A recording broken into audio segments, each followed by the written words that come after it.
أشهد أن لا إله إلا الله وحده لا شريك له وأشهد أن محمدا عبده ورسوله أما بعد فأعوذ بالله من الشيطان الرجيم بسم الله الرحمن الرحيم الحمد لله رب العالمين الرحمن الرحيم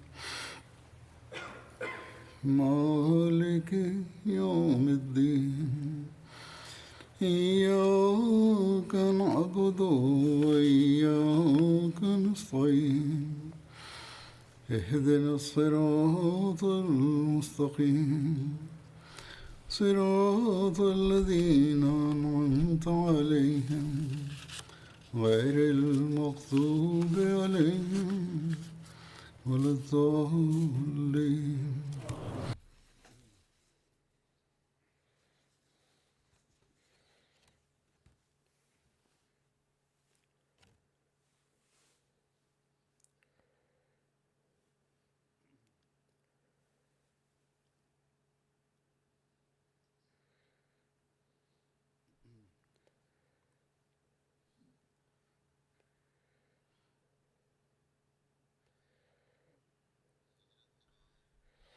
В предишната проповед, в различните обстоятелства след миграцията на светият пророк Хазрат Мухаммад салалаху алейхи веселам и обстоятелствата довели до битката при Бадър и бяха споменати усилията за защита срещу неверниците.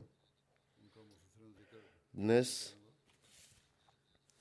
ще спомена някои от експедициите, които са се състояли преди битката при Бадър, както и приготовленията, които мюсюлманите са направили за битка срещу невярващите хора на Мека. Сария Хазрат Хамза е първата експедиция, която се е състояла. Светият пророк Хазрат Мухаммад салалаху алейхи веселам е изпратил този пратеник Сария Сейфул Бахар. Също го наричали знамето беше бяло от 30 ездачи през Рамазан, първи хиджри, под ръководството на Хазрат Хамза разиаллаху анху. Този пратеник е пътувал до Ис, който е на около 240 км от Медина.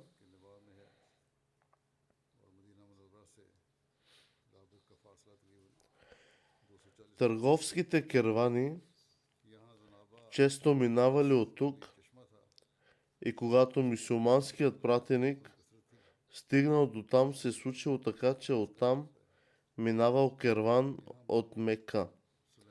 Бяха близо до битка, обаче беше избегнато и се върнали обратно и двете групи. Следващата експедиция е била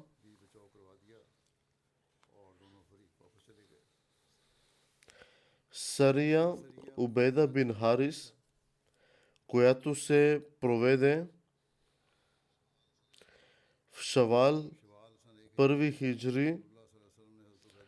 60 мюсюлмани бяха изпратени в Сания Ал-Мара под ръководството на Хазрат Убейда бин Харис разиаллаху анху. Там мюсюлманите се натъкнали срещу 200 души, от които и Абу Суфиян. От двете страни бяха изстреляни няколко стрели, но битка не се състоя, освен размяна на стрели. Тъй като това никога не се е случвало преди, именно Хазрат Саад бин Аби Вакас, разе Алла Анху, имаше честа да хвърли първата стрела. Никога преди това между мюсюлманите и политеистите не се е случвало стреляне с лък, не се е случвало. В историята на исляма това е била първата изстреляна стрела, гордо от Хазрат Саад. И след това всички са се върнали обратно по местата си. Саниятул Мара е на разстояние от 200 км от Медина. Сария Саад бин Аби Вакас, според някои, това се е случило през първи хиджри, докато други казват, че е било през втори хиджри. 20 мюсюлмани бяха изпратени под ръководството на Хазрат Саад бин Вакас с инструкцията да не преминават покрай долината Харар. Те тръгнали пеш, през деня се криели, а вечерите пътували, докато не стигнали в Харар. Тяхната цел беше да спрат търговския керван на курейшите, но при пристигането си разбрали, че току-що са изпуснали кервана с един ден и се върнали обратно. Относно значението на Харар се казва, че означава извираща вода с глас и е близо до Джуфа. В друга експедиция е била Газва Евадан, която се е състояла през Сафар 2 хиджри. Историците казват, че това е първата експедиция, в която е участвал самият свети пророк Хазрат Мухаммад салалаху алейхи веселям. Светият пророк назначил Хазрат Саад бин Убада за водач на Медина вместо него. Целта на тази експедиция бе да спре търговския керван на курейшите, но мюсюлманите го пропуснали преди да пристигнат. По време на това пътуване обаче светият пророк сключил мирен договор с Бану Дамра, договор, в който е договорено, че няма да имат атаки и някакви предумишлени действия или участие, няма да подкрепят врага. В цялата тази експедиция продължила около 15 дни и е бил извън Медина. Вадан е място между Мекка и Медина и на около 100 км от Джухва, и там е погребана майката на светият пророк салалаху алейхи веселям. Аз предоставям подробности за имената на различните места, където са се случили тези събития, така че тези, които посещават тези места, докато са отишли за умра и също искат да посетят тези места, могат да се запознаят с историята. Друга експедиция е била Газва Буват, която се е състояла в Рабиул Авъл 2 хиджри. Светият пророк салалаху алейхи веселям също отишъл на тази експедиция, като назначил Хазрат Саад бин Муад за лидер на Медина. Вместо него светият пророк тръгнал с двама сподвижници, за да спре търговският керван на курейшите, състоящ се от 100 курейши и 500 камили. След като пристигнаха в Буват, те разбраха, че са пропуснали кервана и по този начин се върнали в Медина. В тази битка цвета на знамето бе бяло и знаменосецът бе Саад бин Аби Вакас. Относно мястото Буват е между две планини от Мекка и Сирия. Около тях е Разва. Известна планина Буват се намира на около 100 км от Медина.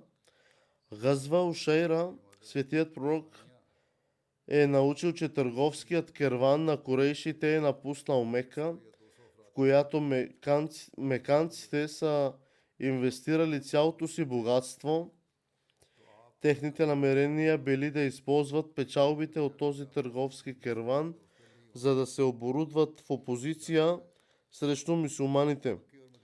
Следователно през 2 хиджри светият пророк е тръгнал към Ушейра заедно с 150 или 200 мюсюлмани, но светият пророк научил, че керванът е излязъл преди тяхното пристигане и не успял да посрещнат търговския керван.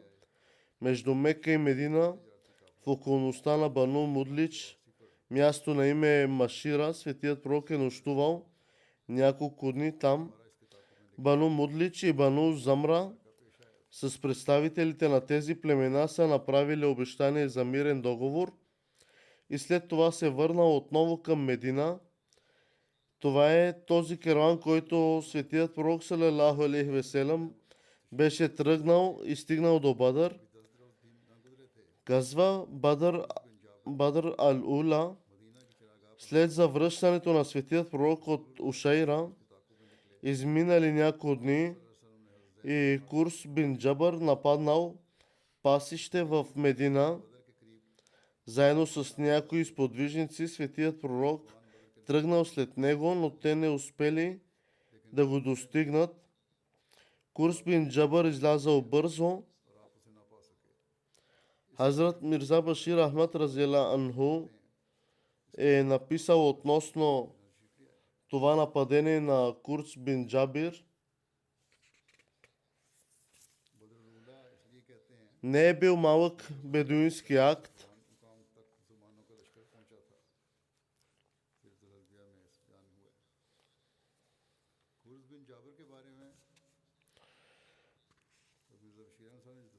Това е нападение на Курс бин Джабир. Не е бил малък бедуински акт на плячкосване.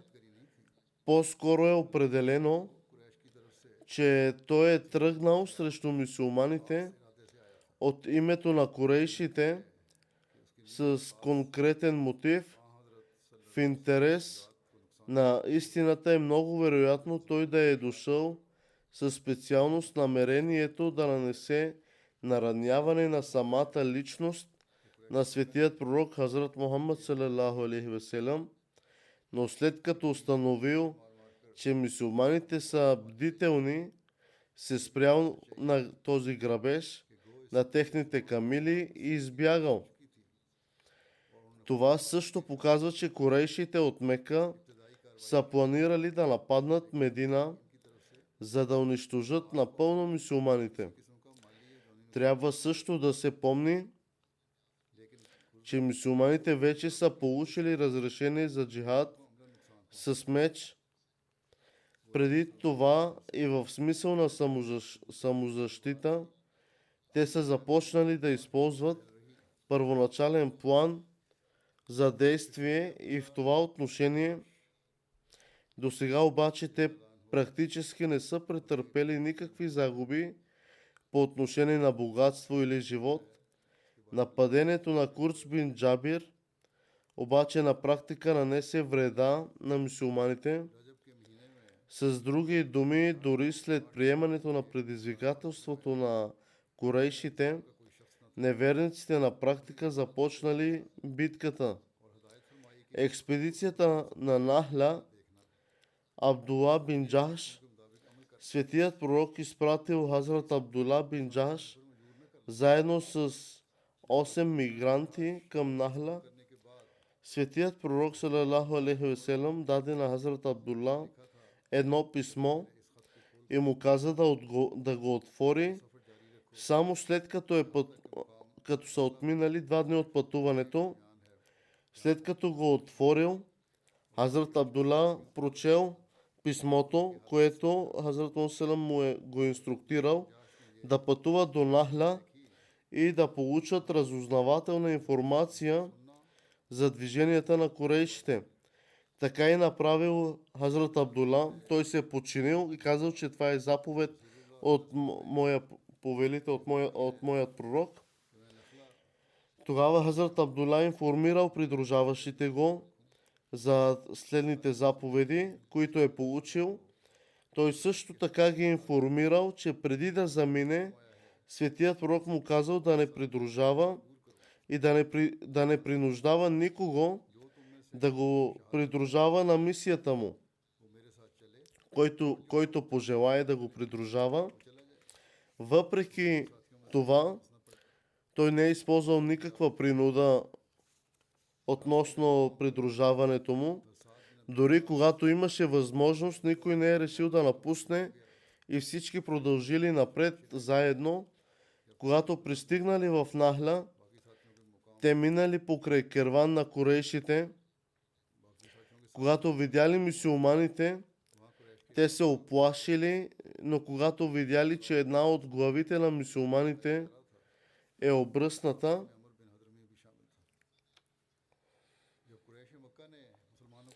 те помислили, че те просто са на път за умра и ги оставили сами. Групата мюсюлмани решили след консултация да атакуват курейшите, в резултат на което един от курейшите умрял и двама били заловени, а един избягал. При завръщането си в Медина и среща със светият пророк, Хазрат Мухаммад салалаху алейхи ва салям казал на Хазрат Абдула бин Джахаш, че аз не съм ви инструктирал да се биете през свещените месеци и по този начин не е приел нищо от тях, което са му донесли, и обратно го е върнал и им казал, че това е грешно, което сте направили. Курейшите също се оплакали, че това нападение е извършено през забранен месец. През този месец не е било разрешено да се карате и да воювате. И по този начин също започнали подготовка за нападение срещу мюсюлманите.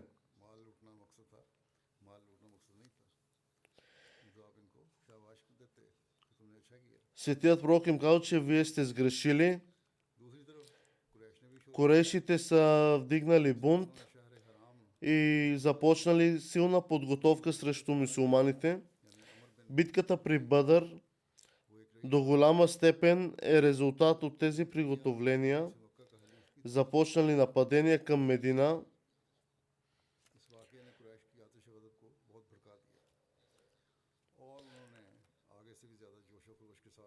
Те започнали приготовления с голяма сила. След това събитие е ниспослан и следният стих от свещеният Коран.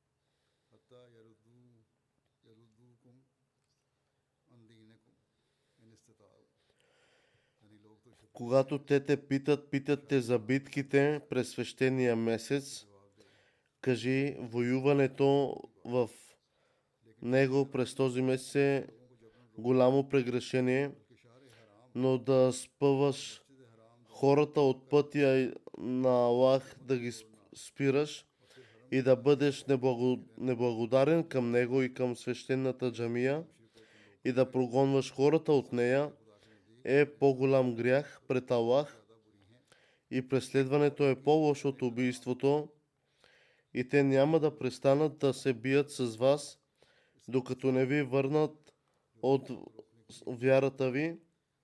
ако могат. Бог знае състоянието и намеренията на врага, който постоянно се опитва да атакува мюсюлманите и за това не е изразил никакво недоволство от тази случка.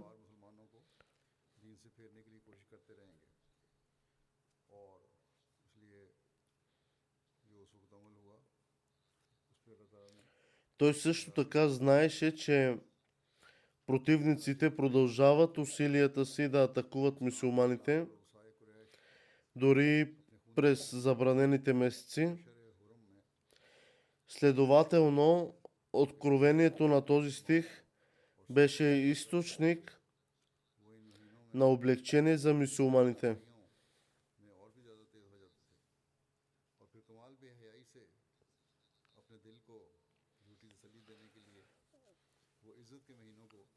Те продължавали да лъжат през тези свещени месеци.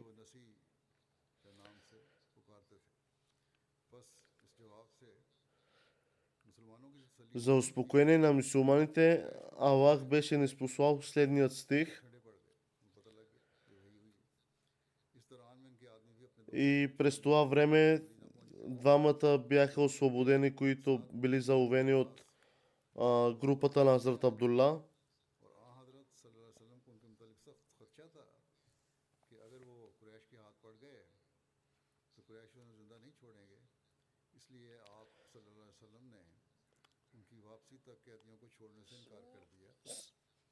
Светият пророк беше казал, че ако моите хора пристигнат благополучно в Медина, тогава и вашите хора ще бъдат освободени и ще пристигнат благополучно.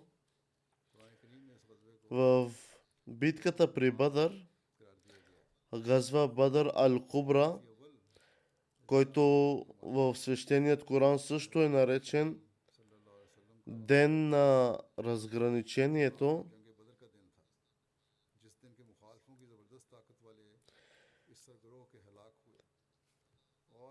първият халиф е казал, че денят за разграничение на светият пророк салалаху алейхи ва салям е бил в битката при Бадър, денят в който силите на куфарите били победени от мюсюлманите.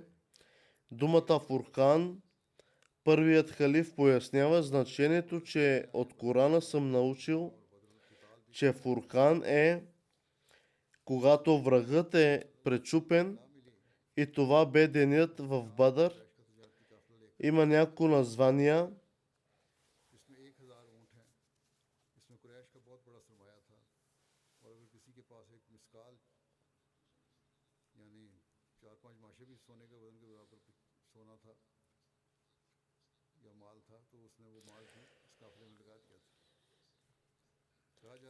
Казва се, че през този керван, който светият пророк го търсил, мюсюлманите били инвестирали цялото си богатство до стотинка и до всичко, каквото са имали.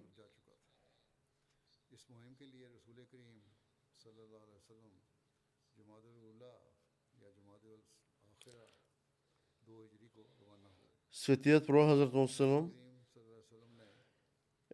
е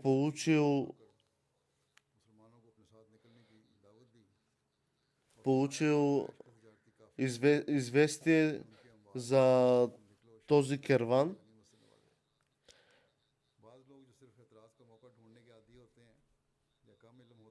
който беше тръгнал към Ушайра.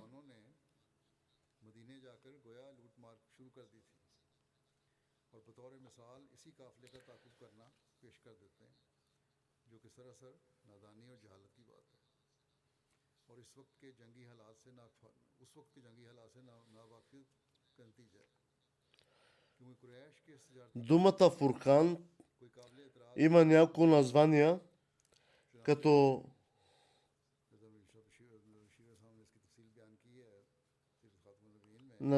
като Бадър Ал-Кубра, Асания и Ула.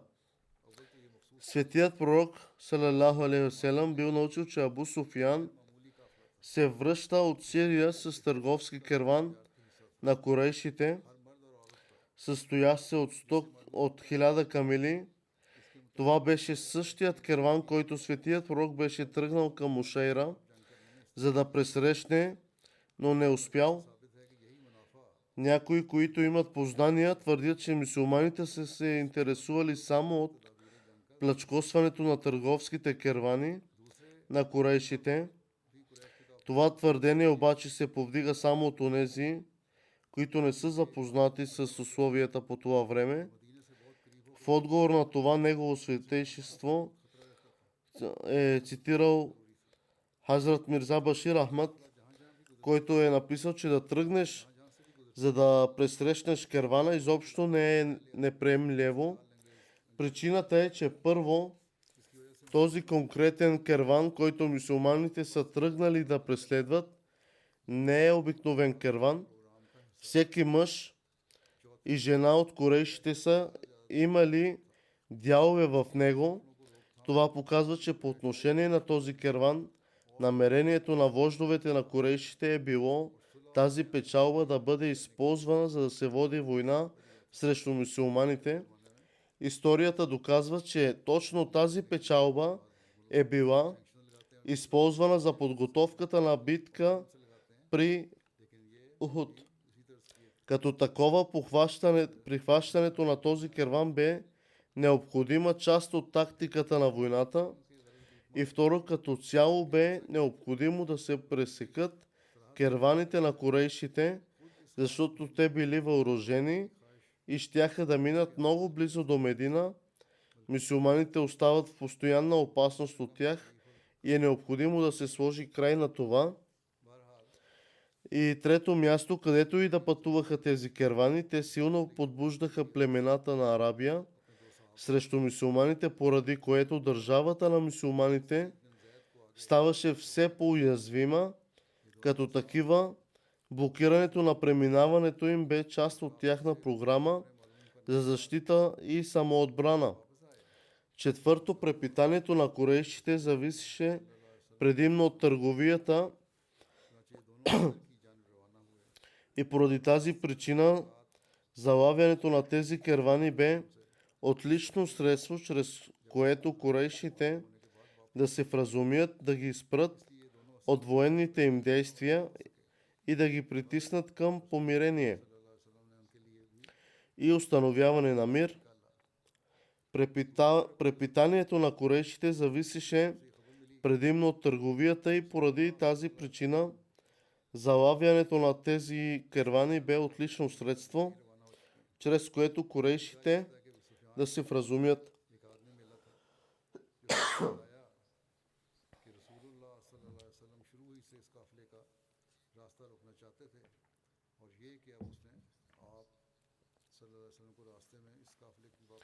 Да ги спрат от техните военни действия и да ги притиснат към помирение и установяване на мир. Препитанието на курейшите зависеше предимно от търговията и поради тази причина залавянето на тези кервани беше отлично средство, чрез което курейшите да се вразумят. Да ги спрат от техните военни действия и да ги притиснат към помирение и установяване на мир. Светият пророк, салалаху алейхи васелам, е изпратил двама сподвижници да съберат информация за този керван.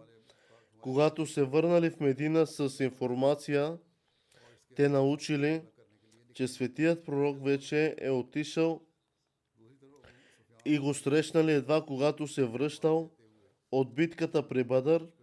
Въпреки че не са участвали в битката, светият пророк ги включил и тях във възнаграждаването от спечеленото. Абу Суфиян научил, че светият пророк се запътил да пресрещне кервана със своите сподвижници. Той се оплашил много и изпратил съобщение до Мека, подбуждайки курейшите. Междувременно Абу Суфиян правеше всичко възможно да избегне мюсюлманите, поел по алтернативен път и продължил бързо.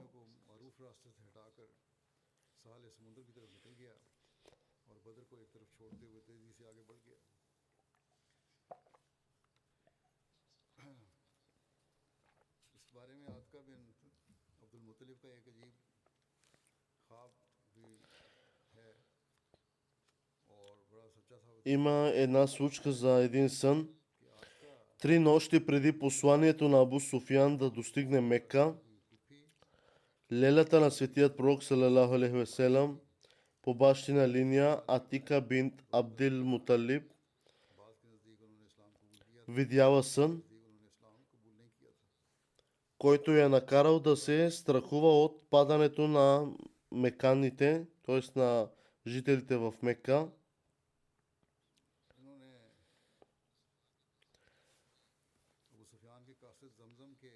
Тя видяла, че един човек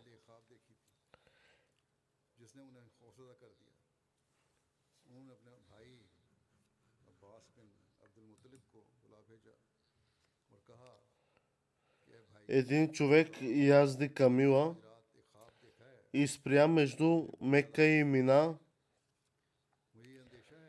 като извикала, че всички да се съберат на мястото на смъртта им след 3 дни.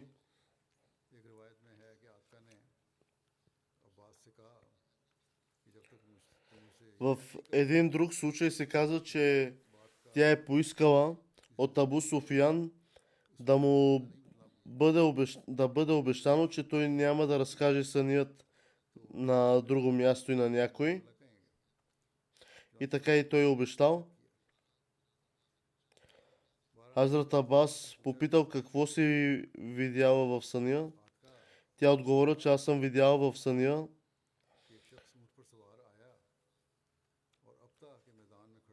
един човек яздел камила и е спрял между Мека и Мина и е по-близо към Мина, като извикал на висок глас: "О хора, всички да се съберете на място на смъртта им след 3 дни." И аз съм видял, че всички хора се събрали около него. Хората се събрали около него и тогава тя видя, че камилата му е на върха на Кааба. И той извика, казвайки същото: "О хора, съберете се през тези 3 дни на място на смъртта." Тогава тя го видя на върха на добре позната планина да вика същото. Тогава тя го видяла да хвърля камък надолу от планината, който се разпаднал на парчета и нямало нито един дом в Мека, в който да не е паднал парче от този камък. И в крайна сметка мълвата за този сън се е разпространил сред маканите.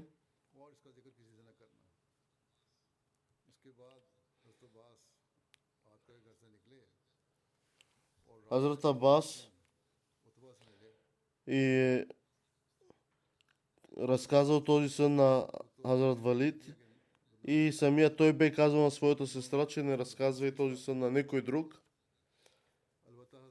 И така един на друг те разказвали този сън и в същото време казвали, че не го казва на друг.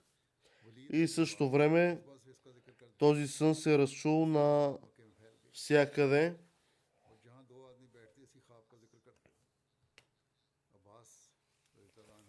Абас разказва, че сутринта, като съм излязал, той изпитал голямо съжаление. Затова и 3 дни след съня си, той решил да отиде при Абу Джахал.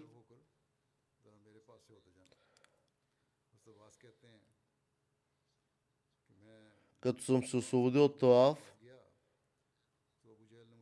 о Бану Абу Талиб, मुतलिब तुम में नबिया कब से पैदा हो गई? मैंने कहा क्या मतलब? उसने कहा कि तुम्हारे मर्दों ने तो नबूवत का दावा किया था, यानी आम सलम की तरफ इशारा किया। अब तुम्हारी औरतों когато отишъл, той видял Абу Джахел да тича към Каба. ये आतका ने क्या ख्वाब देखी? हज़रत अब्बास कहते हैं कि मैंने कहा उसने क्या ख्वाब देखी? Абу Джахел казал, че ये कि मैंने एक शख्स को ऊँट पर आते в съня е видял और उसने ये आवाज़ दी और फिर как पहाड़ पर से लुढ़काया। един камък пада от една планина на парчета, फिर अबू जहल कहने падат върху къщите на Мека в рамките на 3 дни. अगर इसी तरह ख्वाब И по този начин този сън वरना हम एक ги оплашил. कब्र में लटका देंगे कि तुम लोग तमाम अरब में सबसे ज़्यादा झूठे हो। अब्बास कहते हैं कि बखुदा मुझे बेबस होकर इस ख्वाब को झुटलाना पड़ा। Така той ख्वाब नहीं देखी उसने और मैंने इस बात का इनकार कर दिया कि आतका ने कोई ख्वाब देखी। फिर हम सब लोग इस मजलिस से उठ गए और शाम को когато съм се пребрал в къщи, तमाम औरतें मेरे पास आईं жените на Абу Талиб са дошли और मुझसे कहा и са попитали, че какъв е този сън, който се говори навън. बर्दाश्त कर लिया। अब औरतों को भी बुरा कहते И ти слушаш тихичко खुशी से सुन रहे हो, и никой не отговаря на този сън. ना दिया, तुम्हारी गैरत कहाँ चली गई? तो खानदान की औरतों ने उनको जरा गुस्सा दिलाया। Абас отговорил, कि मैंने कहा बखुदा मैंने ऐसा ही किया, मेरे नज़दीक इससे बढ़कर कोई जुर्म नहीं।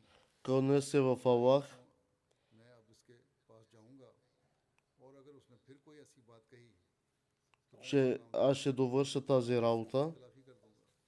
Хазрат Абас казва, तो बास कहते हैं и в третия ден от съня निकला аз съм се върнал много ядосан, कि मुझसे उस दिन जो कोताही हुई че това, което се е случило в този ден с мен, मस्जिद में दाखिल аз ще отмъста. मैंने अबू जहल को देखा, वो फुर्तीले बदन वाला तेज जुबान शख्स था।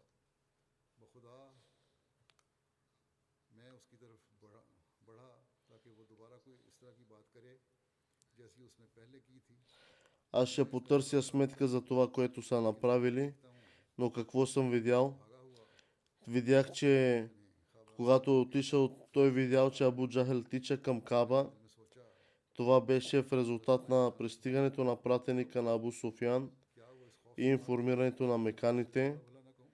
за прихващането на बात ये थी търговския им керван बिन अमर от светият пророк салалаху алейхи васелам जो मुझे सुनाई न दी और वो यानी जमजम वादी के покрай долината на Замзам.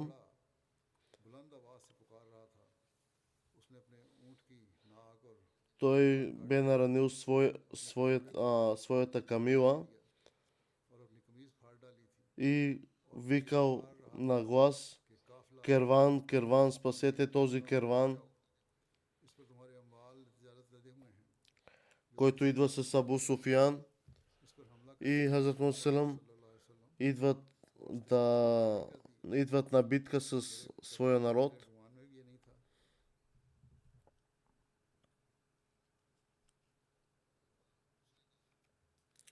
हाँ उसने कहा कि चढ़ाई Той е отговорил, че това дори в моите мисли не се побира, पहुंचने में जल्दी करो че ще може да пристигне тук. मदद के लिए।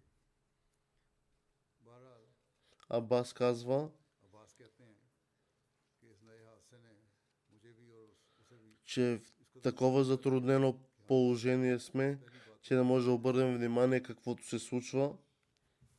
देखा है कि जब कुरैश Курейшите सुनी तो बहुत तैश में आ गए। са били оплашени и са започнали подготовка за битка क्या मोहम्मद срещу Мухаммад салалаху алейхи васелам и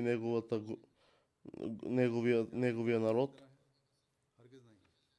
खुदा की कसम उनको पता चल Кълна се в Бог, कि ये ऐसा че той ще разбере, अमर बिन हजरमी के काफिला और मुसलमानों के हाथों इसके कत्ल का जिक्र सरिया अब्दुल्ला बिन जाश में गुजर चुका है। पहले मैंने बताया अभी इसमें मुसलमानों ने नहायत आसानी से след като чул тази новина, और फिर मालों को सामान पे कब्जा किया था। बहरहाल Абу Джахел започнал करने लगे да подготвя меканите, жителите на Мека за война. Следователно, един тяхен вожд каза, че вие ще разрешите ли да ви вземат богатството?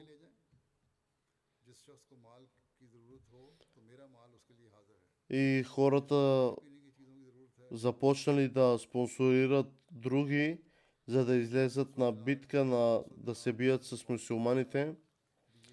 Подготовката започнала и те сами тръгнали на война, а някои спонсорирали други да се бият с мюсюлманите. И тези, които имали затруднение, не можеха да отидат на война. Те пращали и други. Въпреки че пратеникът беше обявил маканите да отидат и да помогнат на своя керван, те вместо това отидоха след няколко дни, след като направили подготовка за битка.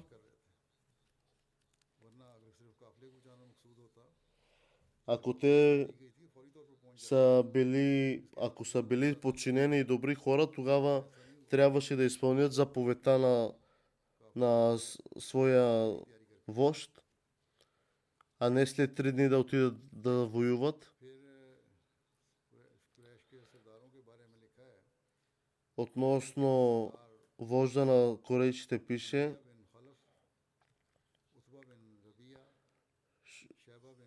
Зама бин Асвад,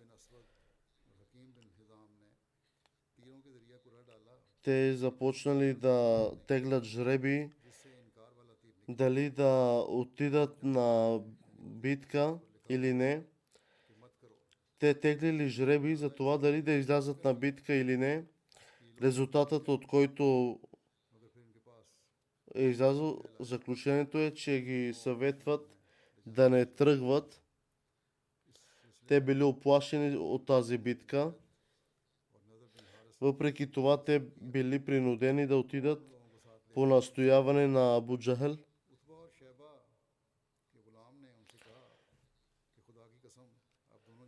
Един от тях казал, че кълна се в Бог, вие не отивате на война, а вие отивате на открита смърт, вие отивате на собствената си смърт.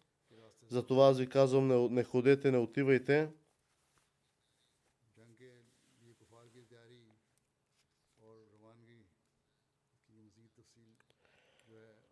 Азур каза, че ще продължа да разказвам тези събития и в бъдеще.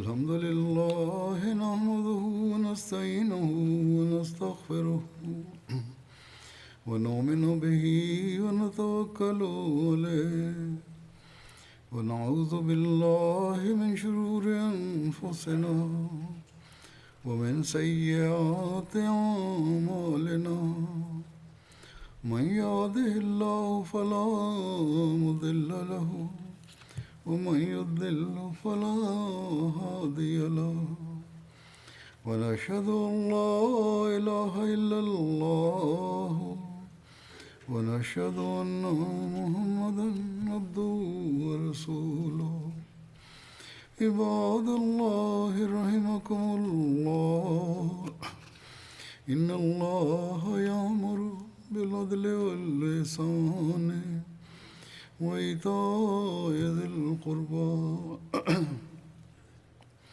وينهى عن الفحشاء والمنكر والبغي يعظكم لعلكم تذكرون اذكروا الله يذكركم وادعوه يستجب لكم ولذكر الله أكبر